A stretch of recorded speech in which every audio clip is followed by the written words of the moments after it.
बिस्मिल्लाहिर्रहमानिर्रहीम इय्याका नअब्दु व इय्याका नस्तईन। अस्सलाम वालेकुम टू ऑल।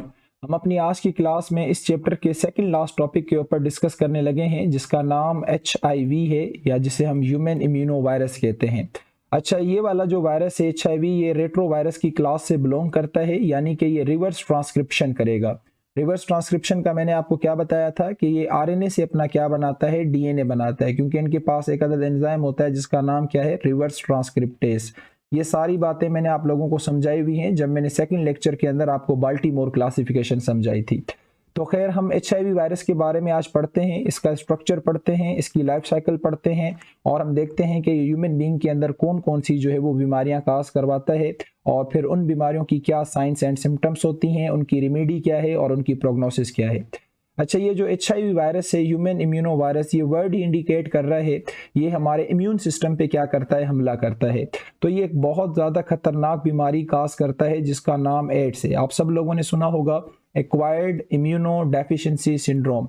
इस डिजीज़ के अंदर क्या होता है, जो हमारा इम्यून सिस्टम है वो बहुत ज़्यादा क्या हो जाता है, डेफिशिएंट हो जाता है।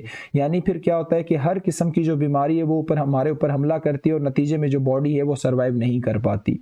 अच्छा, अगर हम HIV वायरस के स्ट्रक्चर की बात करें तो आप सब लोगों को पता है कि जो HIV वायरस है ये किस ग्रुप से बिलोंग करता है, रेट्रो वायरस के ग्रुप से बिलोंग करता है। और मैंने आपको बताया था कि जितने भी रेट्रो वायरसेस होते हैं वो सारे के सारे रिवर्स ट्रांसक्रिप्शन करते हैं, यानी कि अपने RNA से क्या करते हैं, अपना DNA बनाते हैं, क्योंकि इनके पास एक अदद एंजाइम होता है जिसका नाम मैंने क्या बताया, रिवर्स ट्रांसक्रिप्टेस बताया।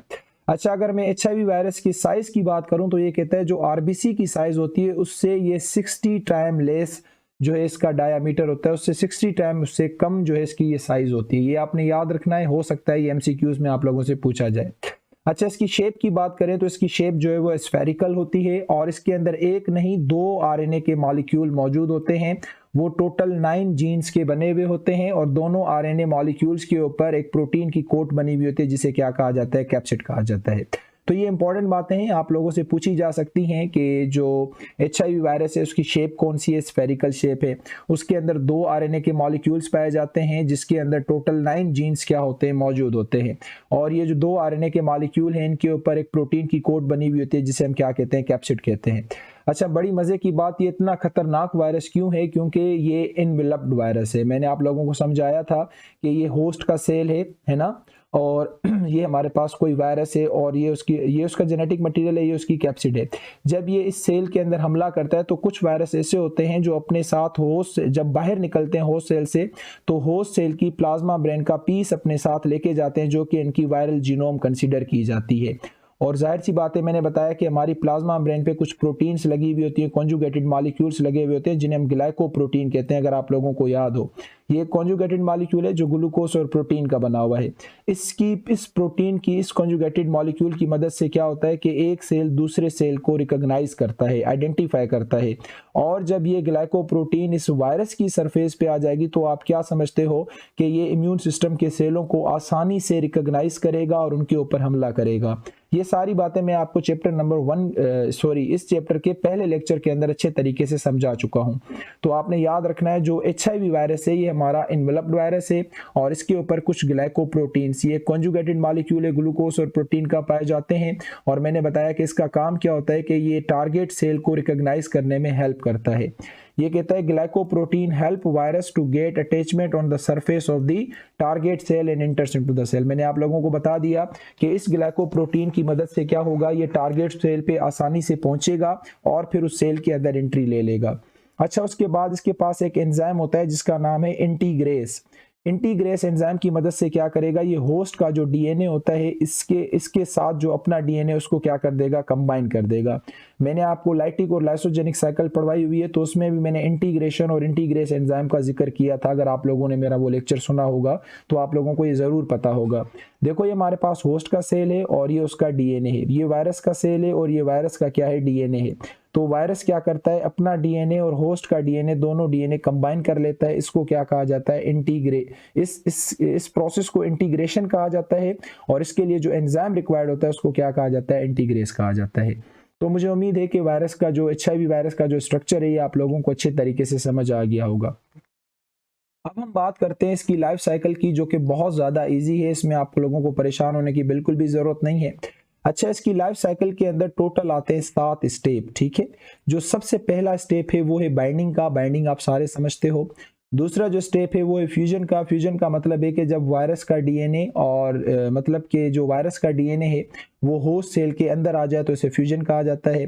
फिर जो तीसरा स्टेप है वो है रिवर्स ट्रांसक्रिप्शन। रिवर्स ट्रांसक्रिप्शन का मतलब क्या होगा कि आरएनए से वो अपना क्या बनाएगा, डीएनए बनाएगा। जो चौथा स्टेप है वो इंटीग्रेशन का। अभी मैंने आपको बताया जो वायरस का डीएनए होगा वो होस्ट के डीएनए के साथ क्या कर दिया जाएगा, कंबाइन कर दिया जाएगा, उसके साथ एसोसिएट कर दिया जाएगा एक एंजाइम की मदद से जिसका नाम क्या है, इंटीग्रेस। और इस टाइप के डीएनए को हम क्या कहते हैं, प्रो वायरस कहते हैं। जाहिर सी बात है हमारे पास, अच्छा मैं शुरू से अब जो है आपको ये बना के भी समझाता हूं ताकि और भी हमारा कॉन्सेप्ट क्लियर हो जाए। देखिए ये हमारे पास एक इम्यून सिस्टम का सेल है। आपने याद रखना है ये इम्यून सिस्टम के कौन से सेल पे हमला करता है, लिम्फोसाइट्स पे। लिम्फोसाइट्स कितने किस्मों के होते हैं, 2 किस्मों के। मैं इम्यून सिस्टम में पढ़ा चुका हूं, एक होते हैं टी सेल और दूसरे होते हैं बी सेल। ये बी सेल पे हमला नहीं करता, ये हमला करता है टी सेल के ऊपर, ठीक है। ये हमारे पास अब एक टी सेल है और ये इसका अंदर क्या मौजूद है, डीएनए मौजूद है। और ये हमारे पास बाहर जो है वो वायरस मौजूद है, ये वायरस का डीएनए है, ये इसकी कैप्सिड है और ये इसकी क्या है, वायरल इन्वेलप है। और इस वायरल इन्वेलप पे ये जो लगी हुई है ये ग्लाइकोप्रोटीन लगी हुई है जो कि होस्ट के सेल को आइडेंटिफाई करने में हेल्प करेंगी।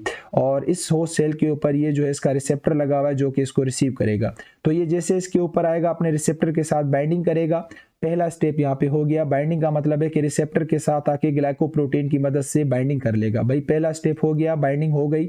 अब जो दूसरा स्टेप होगा वो क्या होगा, इसका जो डीएनए, ये जो अंदर आप डीएनए देख रहे हो, मैं ये किसी और मार्कर से बनाता हूं ताकि हमारा कॉन्सेप्ट और भी क्लियर हो जाए। तो ये वाला, ये जो अंदर आपको वायरस का डीएनए नजर आ रहा है, ये क्या करेगा, अपने डीएनए को अब इसके अंदर इस तरह से भेज देगा, ठीक है। डीएनए या इसका जो भी जेनेटिक मटीरियल है, अभी तो खैर इसका जेनेटिक मटीरियल ये आरएनए होगा, फिर आरएनए से ये रिवर्स ट्रांसक्रिप्शन करके अपना क्या बनाता है, डीएनए बनाता है। तो ये अपना आरएनए क्या करेगा, इसके अंदर भेज देगा। तो यहाँ पे आप देख सकते हैं इसने अपना आरएनए जो है होस्ट सेल के अंदर भेज दिया है। इस प्रोसेस को क्या कहा जाता है, फ्यूजन कहा जाता है। तो बाइंडिंग भी हो गई, फ्यूजन भी हो गई। अब तीसरा स्टेप कौन सा है, रिवर्स ट्रांसक्रिप्शन। मैंने आप लोगों को बताया कि इसके अंदर एक एंजाइम होता है, ये वाला समझो कि एंजाइम है। इस एंजाइम का नाम क्या है, रिवर्स ट्रांसक्रिप्टेज। इस रिवर्स ट्रांसक्रिप्टेज की मदद से क्या करेगा, ये इस आरएनए से क्या करेगा, अपना डीएनए बनाएगा। तो यहाँ पे ये वाला जो कलर है ये शो करता है किसको, डीएनए को। तो इसने क्या किया, रिवर्स ट्रांसक्रिप्शन के जरिए और रिवर्स ट्रांसक्रिप्टेज एंजाइम के जरिए अपना आरएनए से क्या बना लिया, डीएनए बना लिया। तो यहाँ पे तीसरा स्टेप भी क्या हो गया, खत्म हो गया। अब हम बढ़ते हैं चौथे स्टेप की तरफ। चौथे स्टेप का नाम क्या है, इंटीग्रेशन। अच्छा, इंटीग्रेशन के अंदर क्या होगा कि ये जो वायरस का डीएनए है और ये जो सेल का डीएनए, ये दोनों क्या हो जाएंगे, कंबाइन इस तरह से। ये आधा इस तरह से हो जाएगा और आधा जो है वो हम इस मार्कर से बनाते हैं। क्या हो गया, इसको आधा जो है वो हम इस मार्कर से बनाते हैं। तो यहाँ पे आप देखो अब ये क्या बन गया, आधा वायरस का डीएनए है, आधा नहीं यानी कंप्लीट वायरस का डीएनए है, और इसके साथ जो है वो ह्यूमन जो सेल है, लिम्फोसाइट्स है, उसका भी जो है वो डीएनए लगा हुआ है। तो अब इस स्ट्रक्चर को ना तो मैं वायरस का डीएनए कह सकता हूँ, ना इस स्ट्रक्चर को मैं लिम्फोसाइट या टी सेल का डीएनए कह सकता हूँ। तो मैं इसको क्या कहूँगा, ये बन गया प्रो वायरस। तो यहाँ पे ये लिखा हुआ है, ये वर्ड कहीं आप कंफ्यूज हो जाओ, जो बच्चे बुक पढ़ते हैं तो वो कंफ्यूज हो जाते हैं। प्रो वायरस किसे कहा जाता है, जब वायरल डीएनए अपना डीएनए होस्ट सेल के डीएनए के साथ इंटीग्रेट कर दे, इसके साथ शामिल कर दे with the help of integrase enzyme, तो इसे क्या कहा जाता है, प्रो वायरस कहा जाता है। यहाँ तक का किस्सा समझ आ गया।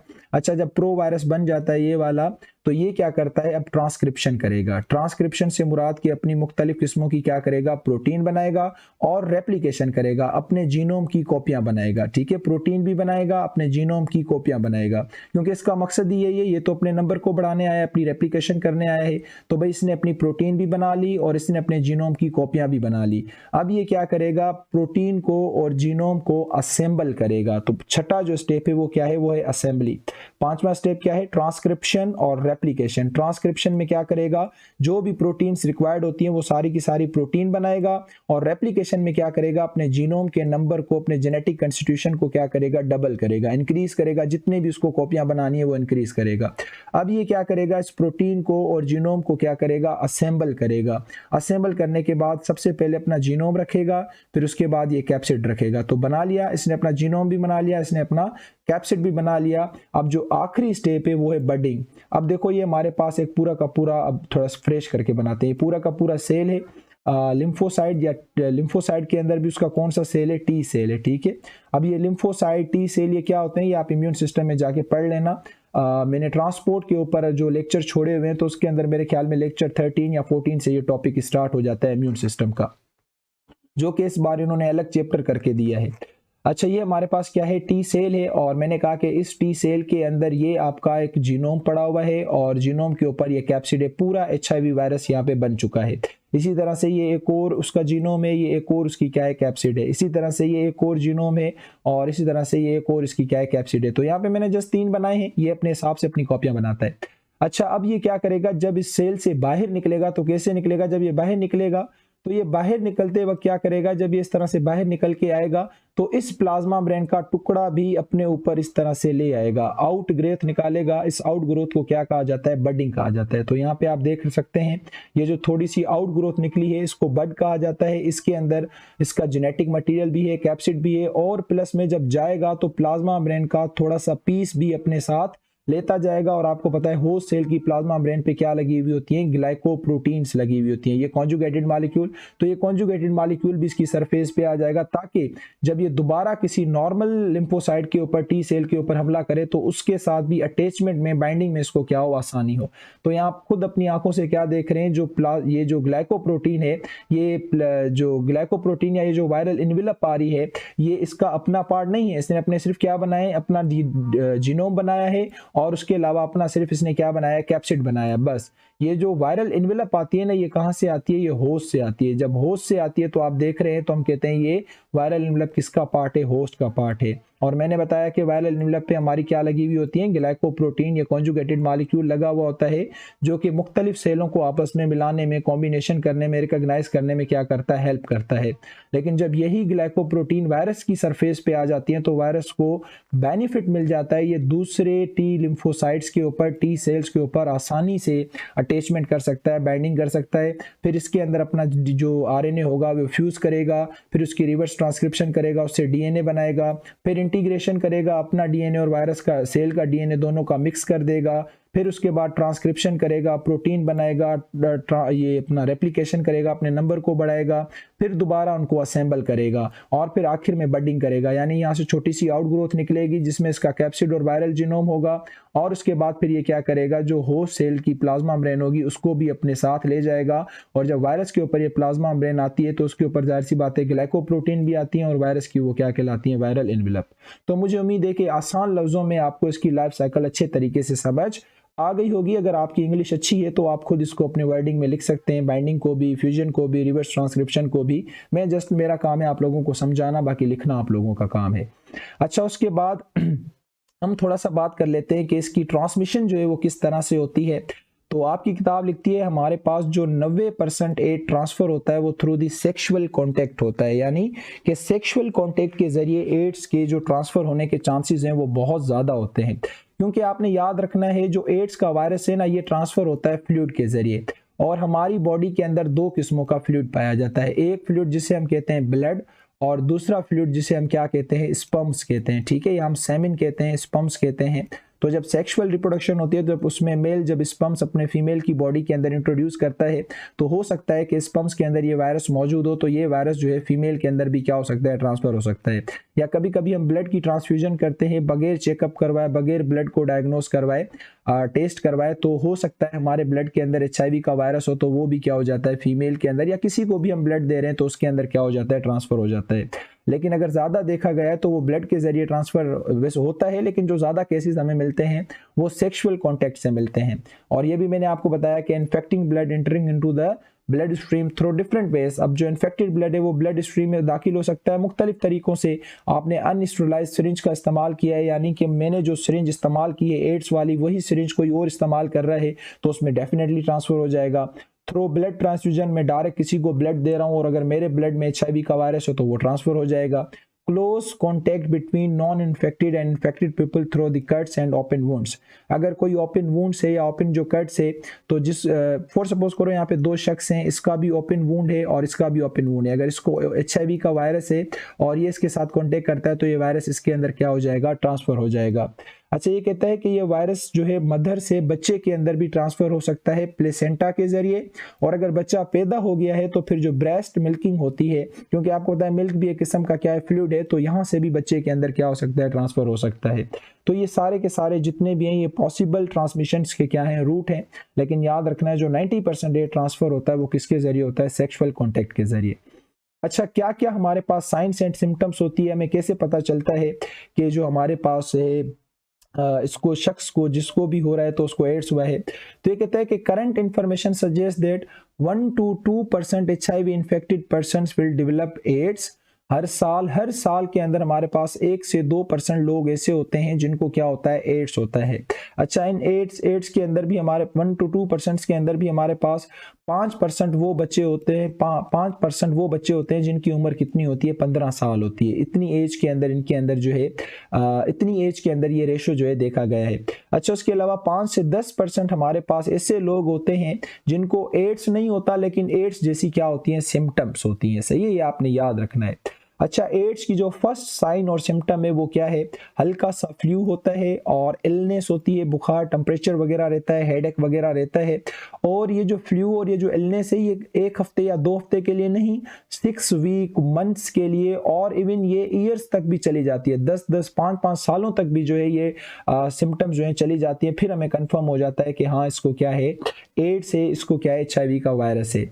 अच्छा, ये कहते हैं कि इसमें कभी कभी कॉमनली डेथ भी हो जाती है। उसका काज क्या बनता है, नमूनिया। अब आप कहेंगे कि सर नमूनिया क्यों हो रही है, ये इसलिए हो रही है क्योंकि बेटा आप लोगों का इम्यून सिस्टम क्या हो रहा है, वीक हो रहा है। जब भी इम्यून सिस्टम वीक होगा तो दूसरे जो इन्फेक्शियस पार्टिकल हैं, जो इन्फेक्शियस माइक्रो ऑर्गेनिज्म है, वो आप पे हमला करने की कोशिश करेंगे।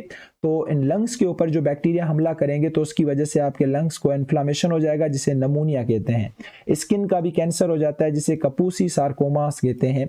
ये कपूसी सार्कोमा साइंसदान का एक नाम है जिसने देखा था कि इसकी वजह से स्किन का कैंसर हो जाता है तो उसने अपना नाम दे दिया। अच्छा, बाकी जो कॉमन साइंस होती हैं आप सब लोगों को पता है, हर बीमारी के अंदर होती हैं, वेट लॉस और फीवर वगैरह हो गया। अब जाहिर सी बात है ब्लड के अंदर अगर कोई वायरस मौजूद है, कोई भी माइक्रो ऑर्गेनिज्म मौजूद है तो टेम्परेचर हमेशा हाई हो जाता है क्योंकि टेम्परेचर सिग्नल देता है कि समथिंग इज गोइंग रॉन्ग। अच्छा, उसके अलावा इस बीमारी में डिमेंशिया हो जाती है, यानी कि मेमोरी का क्या हो जाता है, लॉस हो जाता है। क्यों मेमोरी का लॉस हो जाता है, क्योंकि ये जो हमारे पास HIV का वायरस है ये लिम्फोसाइट्स के ऊपर हमला करने के बाद फिर ये डायरेक्ट एंट्री लेता है ब्रेन सेल्स के अंदर, न्यूरॉन्स के अंदर एंट्री लेता है, न्यूरॉन्स को जाके डैमेज करता है, तो नतीजे में क्या हो जाती है, डिमेंशिया, यानी कि मेमोरी का क्या हो जाता है, लॉस हो जाता है। डायरिया वगैरह भी हो जाता है। और सेप्टिसीमिया, सेप्टिसीमिया का मतलब है ब्लड पॉइजनिंग हो जाती है, यानी ब्लड के अंदर वायरस की बहुत सारी अमाउंट बढ़ जाती है, पूरा ब्लड हमारा पॉइजनस बन जाता है। This is said to be septicaemia. अच्छा, मुझे उम्मीद है कि जो साइन एंड सिम्टम्स हैं आप लोगों को समझ आ गए होंगे। मैंने आप लोगों को बताया कि हर साल के अंदर हमें 1 से 2% HIV के इन्फेक्टेड लोग मिलते हैं जिनको एड्स होता है, और उनमें से भी 5% हमारे पास 15 साल क्या होते हैं, यंग बच्चे होते हैं। उसके अलावा मैंने कहा कि हर साल 5 से 10% हमें HIV से रिलेटेड सिम्टम्स मिलती हैं, लेकिन वो HIV का वायरस नहीं होता। इसकी पहली साइन क्या होती है, शॉर्ट फ्लू स्टार्ट होगा, इलनेस स्टार्ट होगी, लेकिन 6 वीक, 4 वीक, पूरा मंथ, ईयर्स जो है ये चलती रहती हैं। इवन कुछ किताबें लिखती हैं 10 सालों तक जो है ये सिस्टम चलता रहता है। अच्छा, कभी कभी इसमें इंसान की डेथ हो जाती है, रिकवरी इसकी बहुत बहुत ज़्यादा रेयर है। इसमें मोस्टली इंसान की जो है वो डेथ ही हो जाती है, काफ़ी उसको ट्रबल करना पड़ता है। तो नमूनिया हो जाता है, कुछ किताबें लिखती हैं कि इसमें TB भी हो जाती है, ट्यूबरकुलोसिस, क्योंकि ये वो बैक्टीरिया हैं जो पहले अपनी औकात में होते हैं क्योंकि उनको इम्यून सिस्टम ने रोका हुआ होता है। अब आपका इम्यून सिस्टम जब डाउन हो गया है तो ये अपनी औकात से बाहर आ गए हैं, फिर नमूनिया भी होगा, फिर ट्यूबरकुलोसिस भी होगी, फिर स्किन का कपूसिस सार्कोमा कैंसर भी होगा। बाकी ये तो सारी कॉमन साइन है, लेकिन याद रखना है इसमें डिमेंशिया भी हो जाता है। क्यों? क्योंकि मैंने आपको बताया कि लिम्फोसाइट के पास लिम्फोसाइट के बाद हमला करने के बाद ये डायरेक्टली न्यूरॉन्स के ऊपर हमला करते हैं, तो इस वजह से डिमेंशिया हो जाती है। तो this is all about the sign and symptoms. अच्छा, उसके अलावा इसकी कंट्रोल एंड जो ट्रीटमेंट है वो क्या है? मैं हमेशा कहता हूं बच्चों को कि इसकी प्रिवेंशन या इसकी कंट्रोल इसका एक ही है, जस्ट एजुकेट योरसेल्फ। अपने आप को आप एजुकेट करो और आप इन बीमारियों से वो बच सकते हो। जब आपको पता है कि इसके पॉसिबल रूट क्या हैं, ये किस तरह से फैलता है, तो आप उस चीज़ को क्या करें, अवॉइड करें, तो ये वाला वायरस कभी भी आपके अंदर ट्रांसफ़र नहीं हो सकता, या आपसे किसी और के अंदर ये कभी ट्रांसफ़र स्प्रेड नहीं हो सकता, हम किसी और के अंदर इसको नहीं फैला सकते। देखिए हमारे पास कोविड-19 की इन्फॉर्मेशन है ना, हमें एजुकेट किया गया, हमें बताया गया है कि हाथ नहीं मिलाना, स्नीजिंग नहीं करनी, मास्क लगाना है, किसी के सामने कफिंग नहीं करनी, ये सारे तरीके हमें बताए गए हैं, क्वारंटीन हो जाना है, अलग हो जाना है। तो जितनी एजुकेशन होगी उतना हम इन चीज़ों से बचेंगे। पहले देखो हमें एड्स के बारे में कुछ पता नहीं था, अभी अच्छी खासी इन्फॉर्मेशन हमारे पास आ गई है। अच्छा ये कहते हैं the best known drugs are used in 1987, जो 1987 के अंदर जो दवाएं इस्तेमाल हुई थी वो उसमें से एक एजिडोथाइमिडीन है, जिसे हम ज़िडोविडीन कहते हैं, शॉर्ट फॉर्म में से AZT कहा जाता है। आप लोगों को कोई ज़रूरत नहीं है दवाएं याद रखने की, ये डॉक्टरों का काम है, वही लिखेंगे वही याद करेंगे। रिबावेरिन है, रुकोबिया है, डेस्कोवी है, ट्रूवेडा है, ये सारी की सारी वो दवाएं हैं जिनका इस बीमारी के खिलाफ थोड़ा सा अच्छा क्या है, प्रोग्रेस है। रिबावेरिन है, ये एक बहुत बेहतरीन ड्रग है जो कि वायरल डिजीज़ के खिलाफ अच्छा काम करती है। उसके अलावा सुमारिन ये एक एंटी पैरासाइटिक ड्रग है जो कि पैरासाइट के खिलाफ काम करती है, और देखा गया है कि ये भी वायरस की जो रेप्लिकेशन है उसको रोकने में क्या करती है, हेल्प करती है। प्रिवेंशन बेटा क्या है, मैंने आप लोगों को बता दिया, प्रिवेंशन इज ओनली एजुकेशन। अपने आप को एजुकेट करो, हर बीमारी से आप बच सकते हो। जब आपको पता है टीबी ऐसे फैलती है तो आपने वो हरकतें नहीं करनी, जब आपको पता है कि एड्स ऐसे फैलता है तो आपने वो हरकतें नहीं करनी, जब आपको पता है कि कोरोना ऐसे फैलता है तो आपने वो हरकतें नहीं करनी। बाकी ये जो ट्रीटमेंट वाला, कंट्रोल वाला जो स्लाइड्स मैंने आप लोगों को दिए हैं, मुख्तलिफ किस्मों की दवाएं, ये जस्ट आप लोगों को एक आइडिया दिया जा रहा है कि ये दवाएं हैं जो इसके खिलाफ काम करती हैं। ज़रूरी नहीं है कि आप इसको याद रखें। जो काम की चीज़ है आपको इसकी एजुकेशन होनी चाहिए, नॉलेज होनी चाहिए, साइन सिम्टम्स का पता होना चाहिए, ट्रांसमिशन का पता होना चाहिए, लाइफ साइकिल का पता होना चाहिए, और वायरस के स्ट्रक्चर का आप लोगों को अच्छे तरीके से पता होना चाहिए। तो मुझे उम्मीद है कि ये वाला सारा किस्सा आप लोगों को अच्छे तरीके से समझ आ गया होगा।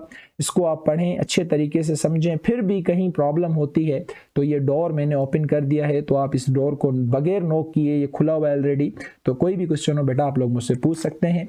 तब तक के लिए अल्लाह हाफिज़, अपना बहुत सारा ख्याल रखिएगा।